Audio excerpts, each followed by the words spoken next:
कहानी की शुरुआत होती है और हम देखते हैं कि एक वायरस ने शहर में तहलका मचा दिया है और कुछ ही दिनों में पूरा शहर ज़ॉम्बियों से भर गया है। जहां हर कोई अपनी जान बचाने में लगा था, वहीं हमारा हीरो खुशी से नाच रहा था। वजह थी, अब उसे ऑफिस नहीं जाना पड़ेगा। फिर इसके 1 साल पहले का सीन दिखाया जाता है, जहां कॉलेज से ताज़ा पास हुआ अकीरा बड़े सपनों के साथ एक एडवर्टाइजिंग कंपनी में काम करने गया। पहले दिन सबने बड़े उत्साह से उसका स्वागत किया। मैनेजर और कलीग्स बहुत फ्रेंडली थे और ऑफिस की एक खूबसूरत लड़की साओरी उसे बार बार इशारे भी कर रही थी। शाम को मैनेजर ने अकीरा के स्वागत के लिए एक पार्टी भी रखी। अकीरा को लगा कि उसका सपना सच हो गया है, लेकिन जैसे ही पार्टी खत्म हुई, सब अचानक खड़े हुए और बोले, चलो अब वापस ऑफिस, काम बाकी है। इसके बाद सभी दोबारा ऑफिस चले गए। अकीरा को भी उनके साथ रात भर काम करना पड़ा। सुबह 7 बजे जब अकीरा थका हारा घर पहुंचा तो उसे लगा कि अब आराम मिलेगा, पर अगले ही दिन काम और ज्यादा दोगुना हो गया। ऐसे करते करते अकीरा लगातार 2 दिन बिना सोए काम करता रहा। जब वो घर आया, उसने ना तो नहाया और ना ही कुछ खाया, सीधा बेहोश होकर सो गया।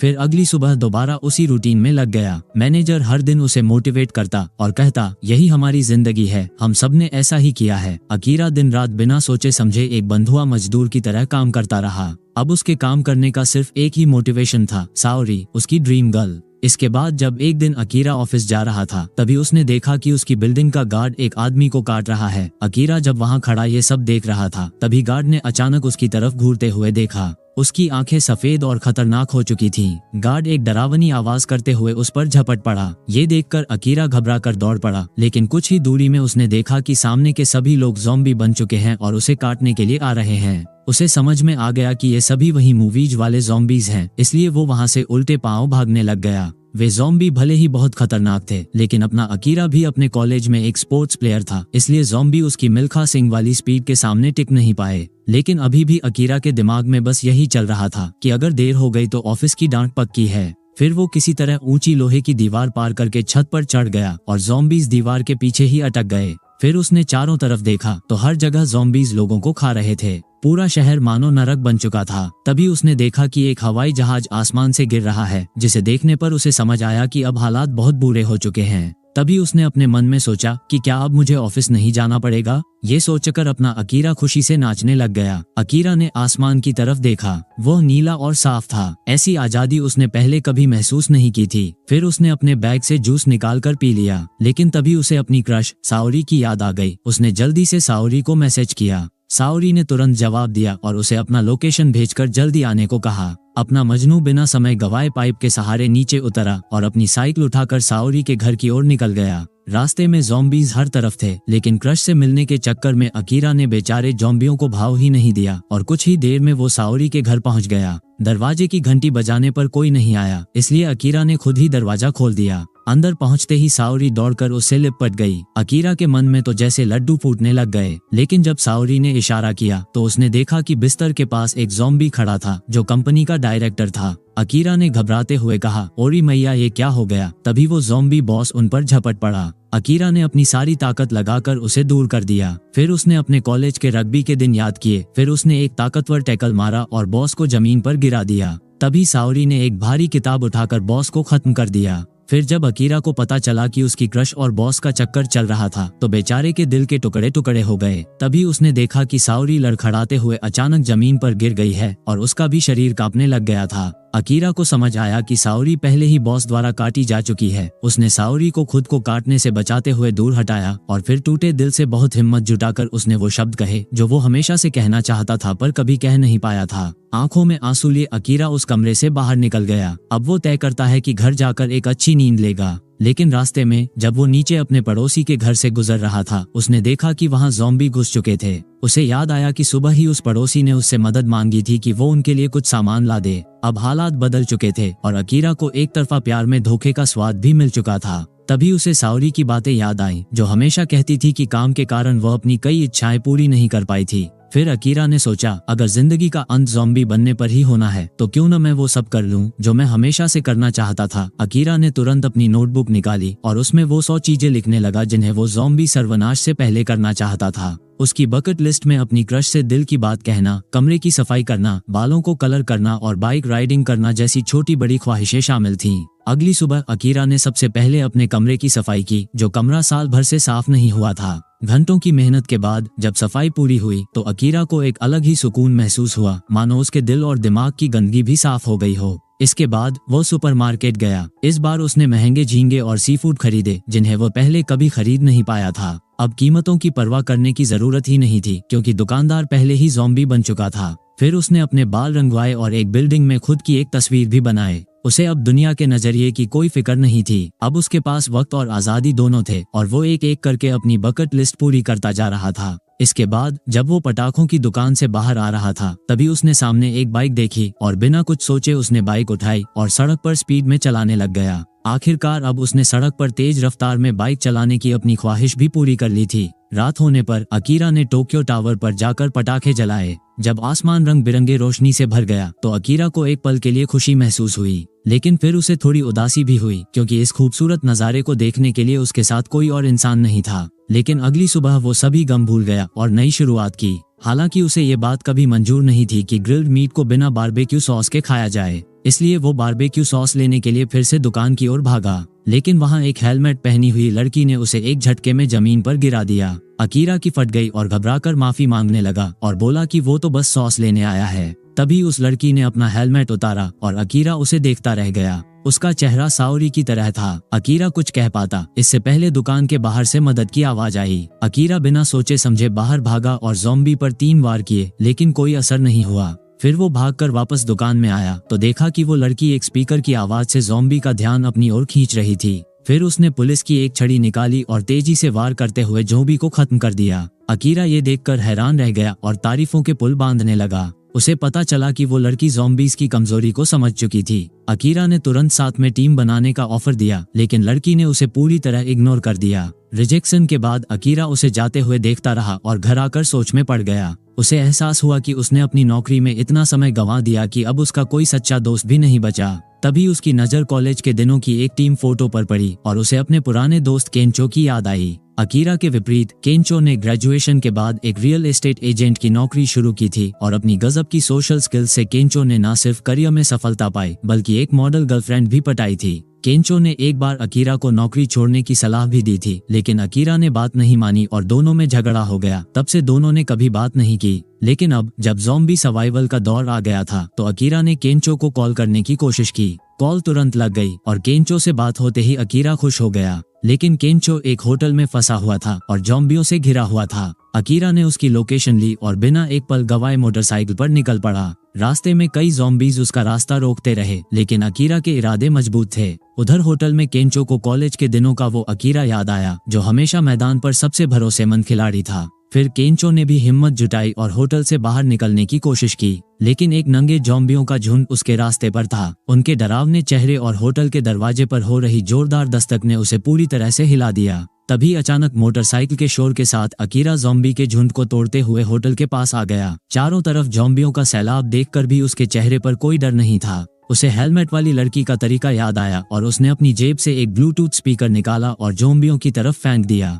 ब्लूटूथ स्पीकर का असर कमाल का निकला। आसपास के कई ज़ॉम्बी आवाज की ओर बढ़ने लगे, लेकिन ज़ॉम्बियों की संख्या बहुत ज्यादा थी और अकीरा के पास समय नहीं था। उसने खुद को एक बेसबॉल जैकेट से सुरक्षित किया और अपने तेज कदमों और रणनीति का इस्तेमाल करते हुए रास्ता बनाना शुरू कर दिया। इस पल में अकीरा को लगा जैसे वो फिर से अपने पुराने रग्बी के मैदान में वापस आ गया हो। फिर वो आखिरकार ज़ॉम्बियों की भीड़ को चीरते हुए होटल के अंदर पहुंच गया। उधर केंचो ने अचानक महसूस किया कि होटल के दरवाजे पर होने वाली जोरदार खटखट बंद हो गई है। हिम्मत जुटाकर उसने दरवाजा खोला तो देखा कि एक खून से सना हुआ अकीरा वहां आ चुका है। केंचो का दिल खुशी से भर गया, लेकिन अकीरा ने तुरंत झुककर माफी मांगनी शुरू कर दी। उसने कहा कि उसे अफसोस है कि उसने केंचो की नौकरी छोड़ने की सलाह नहीं मानी थी। केंचो ने कहा, तुम इतनी दूर सिर्फ ये कहने आए हो? इस बात पर दोनों हल्का सा मुस्कुरा दिए। तभी अचानक एक बड़ी संख्या में ज़ॉम्बी आ गए और दोनों ने होटल की छत पर भागकर खुद को सुरक्षित किया और दरवाजे को सीढ़ी से ब्लॉक कर दिया। जब ज़ॉम्बियों का पीछा करना बंद हुआ तो दोनों छत पर बने एक रेस्टोरेंट में बैठकर खाने पीने लगे।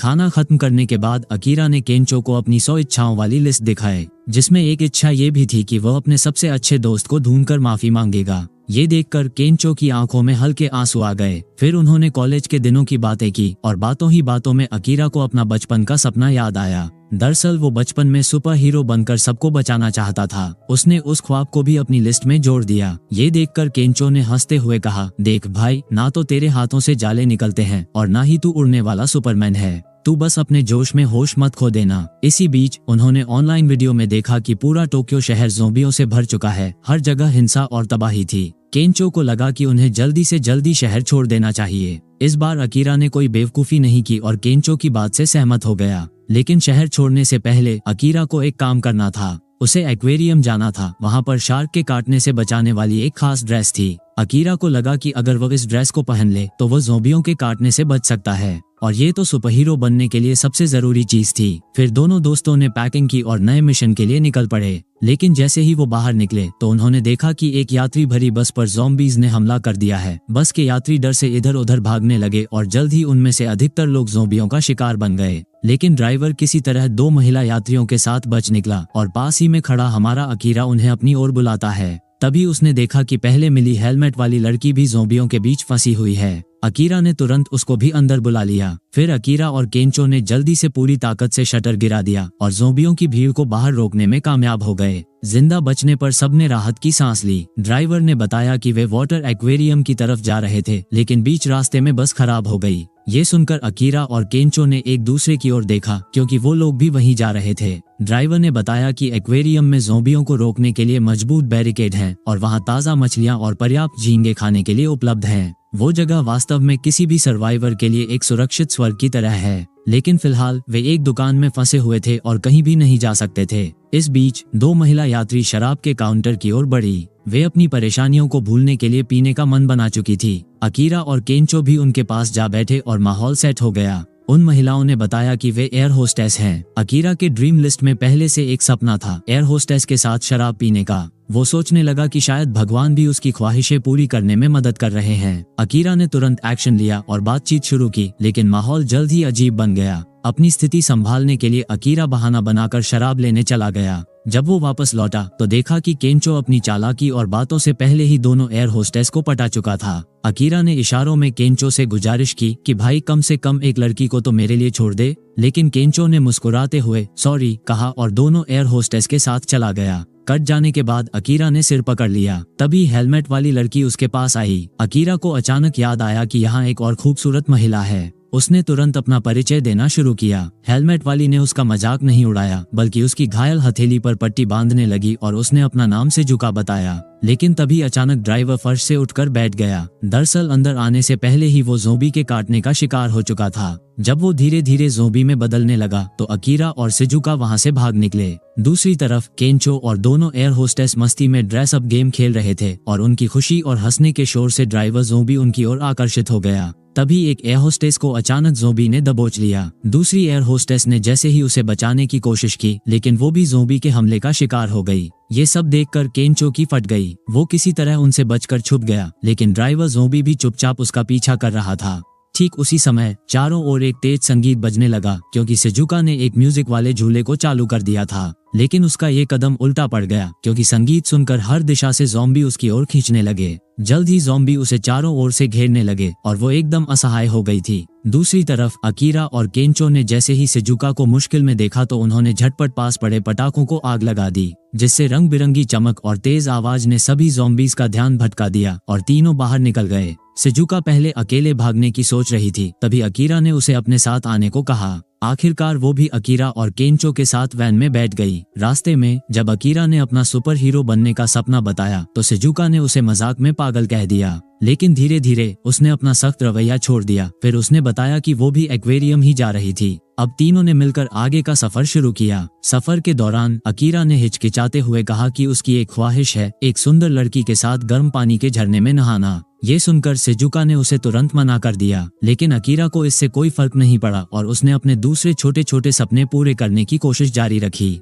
धीरे धीरे शिजुका ने इन दोनों मूर्खों की जोड़ी को स्वीकार करना शुरू कर दिया। भले ही उनकी हरकतें बचकानी लगती थीं, लेकिन उनके बीच की मासूमियत और जिंदादिली शिजुका को भी खुश कर रही थी। जब एक्वेरियम पहुंचने में एक दिन का सफर बाकी था तो उन्हें रास्ते में एक प्राकृतिक गर्म पानी का झरना मिला। इस बार शिजुका ने बिना किसी झिझक के अकीरा की ख्वाहिश पूरी कर दी। तीनों झरने के पास बैठकर रात के जुगनुओं का नजारा देख रहे थे। उन्होंने प्रकृति की सुंदरता की तारीफ की। इसी दौरान शिजुका ने हिचकिचाते हुए अपनी भावनाएं जाहिर की। उसने कहा कि वो अकीरा और केंचो की शुक्रगुजार है जिन्होंने उसकी जान बचाई। इस पल ने तीनों के रिश्ते को और भी गहरा कर दिया। अगली सुबह तीनों ने अपनी यात्रा फिर से शुरू की। एक्वेरियम अब नजदीक था, लेकिन तभी अचानक रास्ते में उनकी गाड़ी का टायर फट गया। गाड़ी एक पेड़ से टकराई जिससे अकीरा बेहोश हो गया। जब अकीरा होश में आया तो उसके सामने उसका पुराना मैनेजर खड़ा था। अकीरा को लगा क्या ये सब सपना था और क्या वो अभी भी अपने ऑफिस के काम में फंसा हुआ है, लेकिन उसके बॉस ने कहा कि ये कोई सपना नहीं है। फिर उसने अकीरा को एक्वेरियम का दौरा कराया। वहाँ उसे पता चला कि जब ज़ॉम्बीज का प्रकोप शुरू हुआ उस समय उसका मैनेजर और उसकी टीम एक्वेरियम में एक विज्ञापन की शूटिंग कर रहे थे।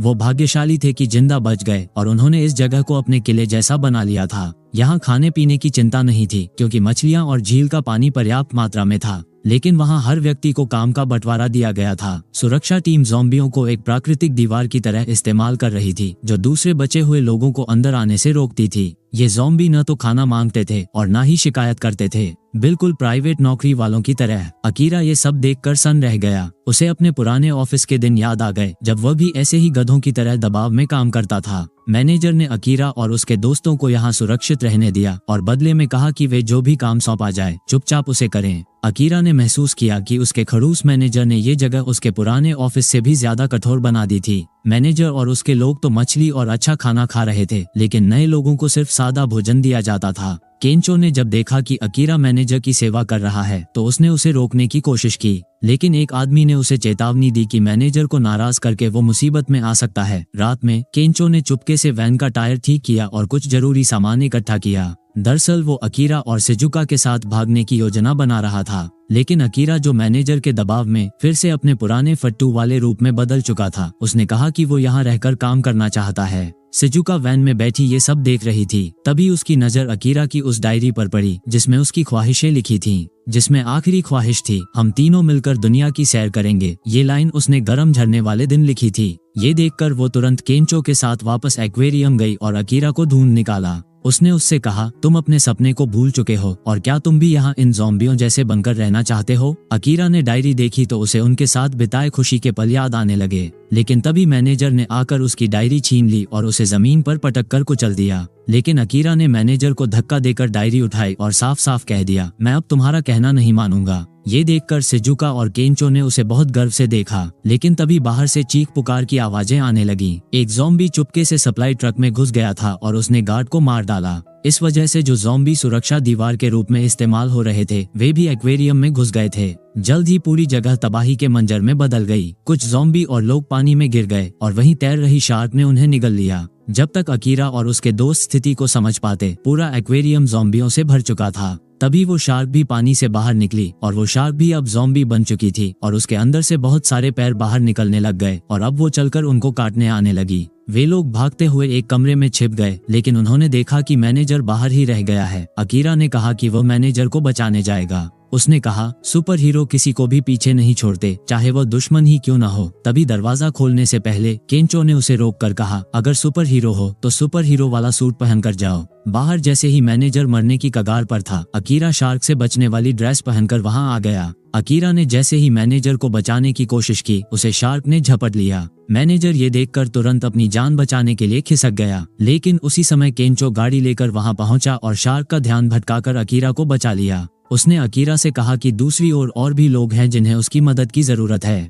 अकीरा तुरंत एक्वेरियम की ओर दौड़ा जहां ज़ॉम्बी पहले ही सब कुछ तहस नहस कर चुके थे। बिना सोचे समझे उसने अंदर जाकर लोगों को बचाने की कोशिश की। उसकी सुपर हीरो वाली पोशाक ज़ॉम्बी के काटने से बचाने में मददगार साबित हुई, लेकिन ज़ॉम्बी की लगातार बढ़ती संख्या ने उसे चारों ओर से घेर लिया। तभी शिजुका ने एक म्यूजिक स्पीकर से ज़ॉम्बीज का ध्यान भटकाया और ज़ॉम्बीज उसकी आवाज के पीछे चलते हुए पानी के टैंक में गिरने लगे। दूसरी ओर केंचो ने महसूस किया कि वो गाड़ी से शार्क का सामना नहीं कर पाएगा, इसलिए उसने दीवार में एक छेद से निकलकर बचने की कोशिश की। हालांकि शार्क ने उसका पीछा किया और दीवार में अटक गई। अकीरा को लगा कि वे अब जीत चुके हैं, लेकिन तभी शार्क ने दीवार को तोड़ते हुए छलांग लगा दी। स्थिति को बिगड़ता देख अकीरा को एक आइडिया आया। उसने शिजुका को टॉर्च से बैटरी निकालने को कहा। उसे पता था कि शार्क की सबसे बड़ी कमजोरी उसकी शिकार ढूंढने की अल्ट्रा सेंसिटिव इलेक्ट्रिक सेंस है। अगर उस पर हल्का सा भी करंट पड़ जाए तो वह पूरी तरह निष्क्रिय हो सकती है। फिर केंचो ने शार्क का ध्यान आकर्षित किया और जब शार्क उसकी तरफ झपटा तभी अकीरा ने बैटरी के साथ अपनी पूरी ताकत से उसके सिर पर एक जोरदार मुक्का मार दिया। बैटरी से निकले हल्के करंट ने शार्क के पूरे शरीर में झटका दिया और आखिरकार वह खतरनाक शार्क नीचे गिर गई। इस तरह अकीरा ने अपना सुपरहीरो बनने का सपना भी सच कर लिया था। फिर उसने एक्वेरियम में बचा हुआ सामान सभी बचे हुए लोगों में बांट दिया और मैनेजर की एक भी बात नहीं मानी। इसके बाद अकीरा, केंचो और सिजुका ने अपनी कैंपर वैन में सफर जारी रखा। उन्होंने एक दूसरे को भी अपनी अपनी विश लिस्ट बनाने को कहा और अब वे एक नई शुरुआत और नए रोमांच की ओर बढ़ गए। तो दोस्तों, आज के लिए बस इतना ही। अगले मूवी एक्सप्लेनेशन के लिए सब्सक्राइब कर देना। तब तक के लिए बाय बाय।